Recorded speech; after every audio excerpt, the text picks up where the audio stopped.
Hi, Jonathan York, Bay Financial Partners, looking at investment markets.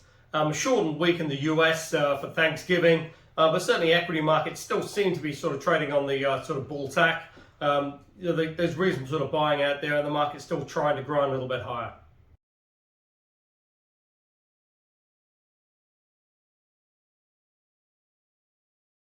That's really on the back of some sort of, encouraging news in terms of the inflation front. It looks like inflation in the US has peaked now.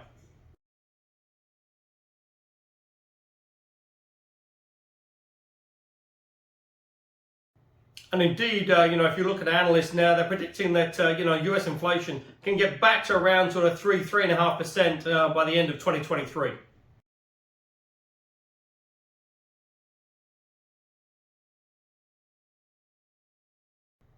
So certainly the data appears to be pointing to sort of peak inflation. Import prices are down. You've got producer prices were down as well. CPI was down a little bit, but still on a downward sort of track.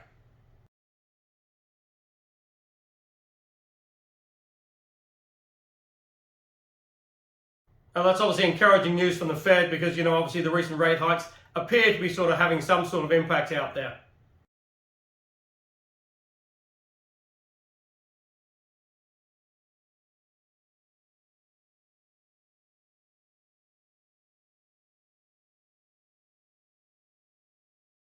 Yeah, it was just over a year ago that the Fed started its fight against inflation, and finally sort of admitted that inflation probably wasn't transitory, and they needed to take some pretty strong action.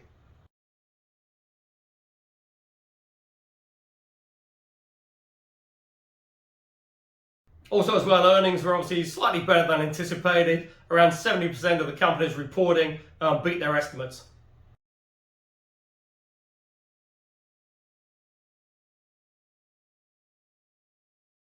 Certainly, the US consumer is still pretty robust, and it's going to be interesting now, say with Thanksgiving and Black Friday sales, to see just how much is spent.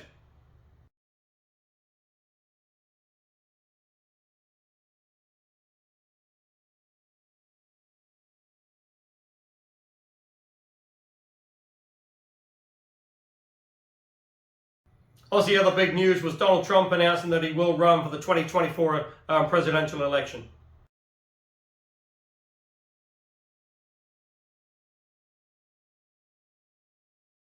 But really, the script doesn't seem to have changed. Still sort of claiming that 2020 was stolen from him, voting irregularities, illegal vote counts in certain states, etc., etc. And it's just going to be interesting now to see if that still carries any sort of sway going forward into 2024.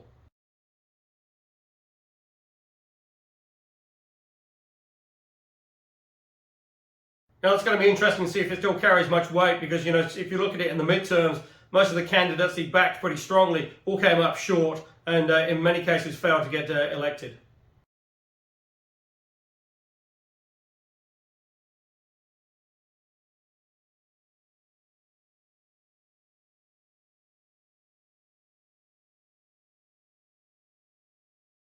And the other big news as well is that the Supreme Court has rejected an appeal for him to stop his taxes returns being released to Congress.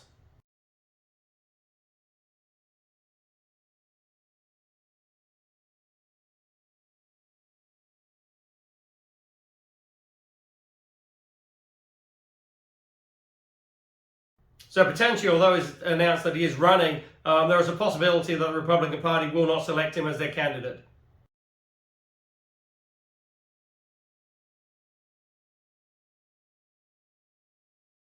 Quite interesting as well, some of the big techs appear to be coming back into sort of favour. If you look at Amazon are down over 45% on the year.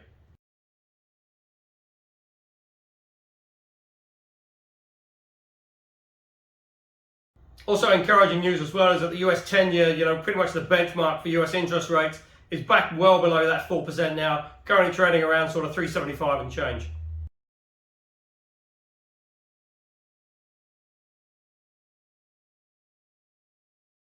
Obviously, the other big news is crypto and TFX. That sort of implosion. Coinbase is also in a little bit of trouble as well.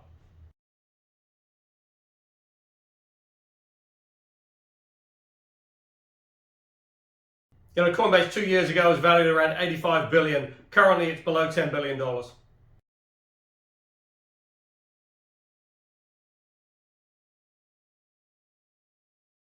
So appears to be sort of stuck between the sort of $80 to $90 a barrel, currently trading towards the lower end of that range.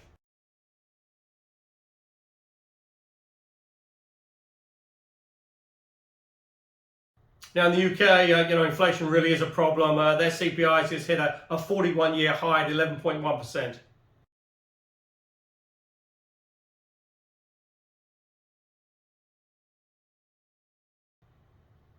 And potentially will be going higher over the next sort of couple of months.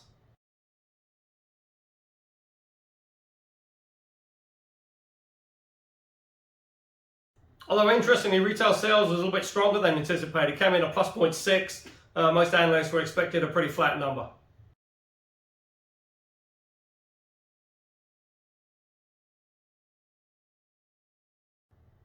And also as well, consumer confidence ticked a little bit higher as well. Now maybe that's just on the back of the obviously the new government coming through, Rishi Sunak, and appears to be sort of having the support of the people, but also as well, his policies that he's putting forward and the actions he's taking do appear to be trying to get the UK back on the right track.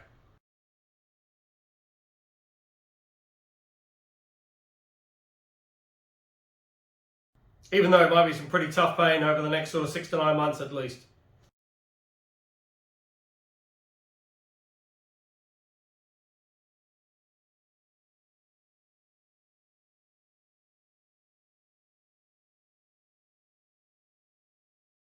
Now in the EU, again, some pretty encouraging news as well, and maybe a bit of a surprise.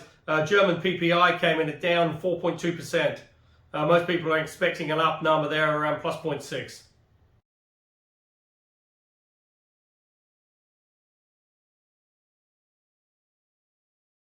But obviously still the big, sort of issue in the EU zone is obviously the energy and, potentially the sort of winter months. How bad will the winter be, and what sort of drain will be put on resources.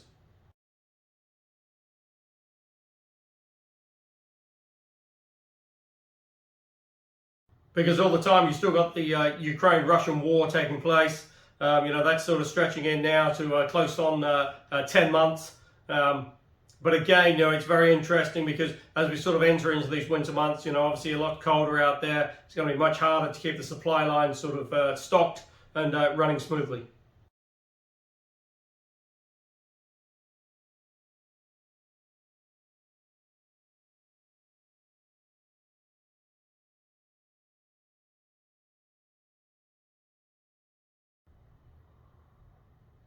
But as stated here before, it's just going to be very interesting to see how there is an exit strategy for Putin because, certainly he's going to lose face, lose credibility. He's been humiliated pretty much at every turn. This was supposed to be a sort of a 1 to 2 week sort of exercise to gain control. And so we're now dragging into the 10th month and still no real signs of many gains taking place.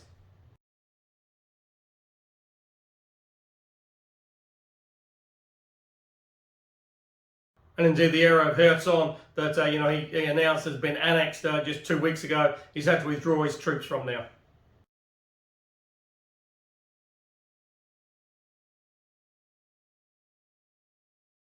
Now in Australia, the RBA has taken a more sort of softly approach and just gone with a 25 basis points hike at the recent meeting. And it's just going to be interesting to see if that is the correct course of action.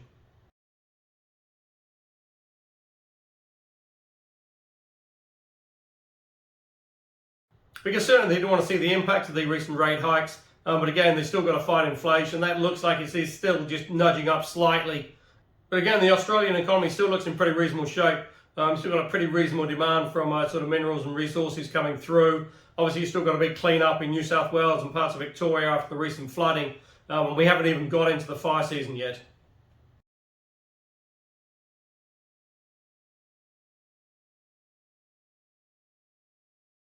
But interesting as well that Brisbane and Queensland has just announced that they're reinstating mask wearing as COVID starts to sort of ramp up again.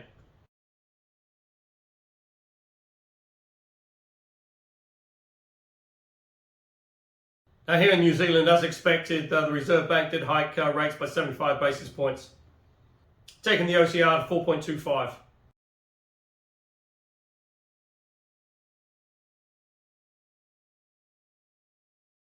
Indeed, there was even some talk apparently they wanted to raise it by 100 basis points.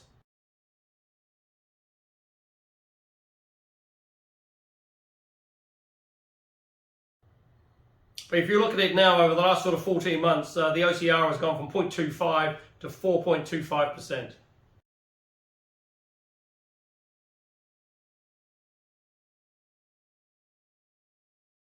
Now, while that 75 basis point hike was pretty much priced into the market, and the Reserve Bank gave a pretty dire warning as well, some pretty tough times ahead. They need to clamp down on inflation. They're now looking at a peak for OCR of around sort of 5.5%. That's up from 5.1, and that's obviously going to have some pretty major implications for mortgages.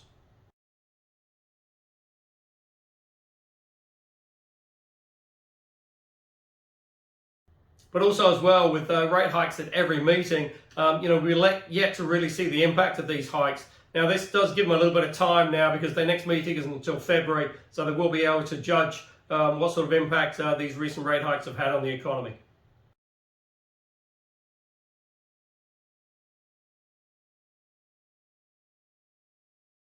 And indeed, how deep will the recession be in 2023?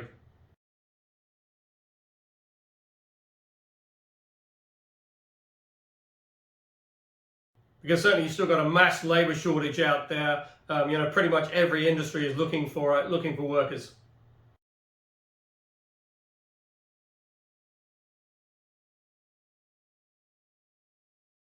And that's obviously putting fresh pressure on the government because, really they're getting sort of slammed on every front, really.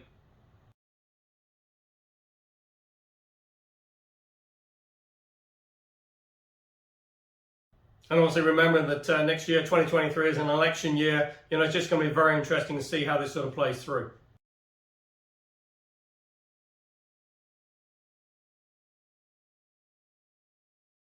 So if you are looking for income, there's plenty of alternatives and options available out there. Go to the website www.bayfinancialpartners.co.nz for lots of interesting articles, and we look forward to speaking to you soon.